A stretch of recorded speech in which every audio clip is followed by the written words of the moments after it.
Mga katrops, welcome back ulit kayo sa aking channel Sports React PH at ngayon na ay pag-uusapan natin ang balitang binastos na daw po ni Stephen A. Smith si Kawhi Leonard. Pag-uusapan na rin nga natin ngayon dito sa ating panibagong video ang naibalitang 4 na player na iti-trade pa ng Los Angeles Lakers.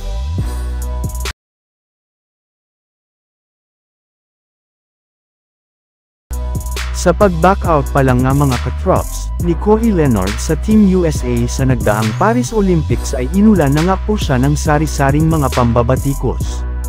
At sinimulan nga ito ng NBA analyst na si Stephen A. Smith matapos nitong matapang na sabihin sa harap ng media na kung may isang player nga daw po na merong napakaraming games na na-miss, ito nga ay walang kundi si Kawhi Leonard.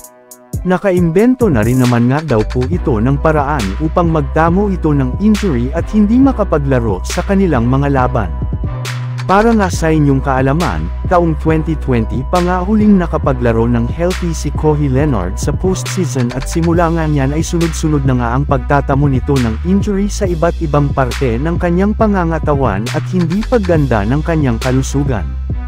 Kaya ito nga ang mismong rason bakit patuloy pa ring binabatikos ni Stephen A. Smith si Kawhi Leonard. Tinawag pa nga niya ito noon bilang worst superstar hindi lang sa NBA kundi pari na rin sa sports history. Hindi na rin naman nga daw po nito kine-question ang skills ni Kawhi since kayang-kaya nga nitong magtala ng malalaking numero at buhatin ang kanyang kupunan kapay healthy ang kanyang pangangatawan. Sadyang masyado lamang siyang nadidismaya sa availability ng superstar ng Los Angeles Clippers.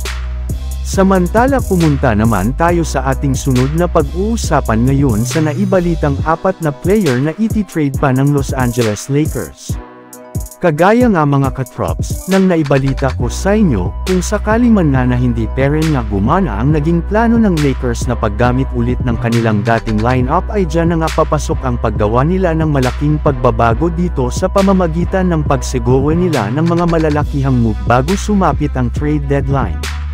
Yes, pupos muna nga daw po ni Rob Pelinka pansamantala ang kanilang mga trade plan at kung sakali man nga na mabaigo ulit sila na makakuha ng panalo gamit ang kanilang kasalukuyang lineup sa kanilang mga unang laro next season ay wala na nga silang choice kundi ipagpatuloy na ang kanilang pagkuha kay Bogdan Bogdanovic sa isang trade.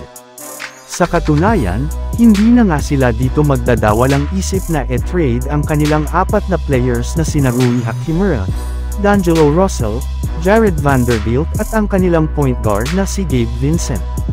So yun lang nga mga katrops ang handog ko sa inyong storya ngayong araw. Sana nag-enjoy kayo. Please like and subscribe my YouTube channel Sports React PH para sa iba pang storya at update patungkol sa NBA. Kita-kits muli sa ating susunod na video.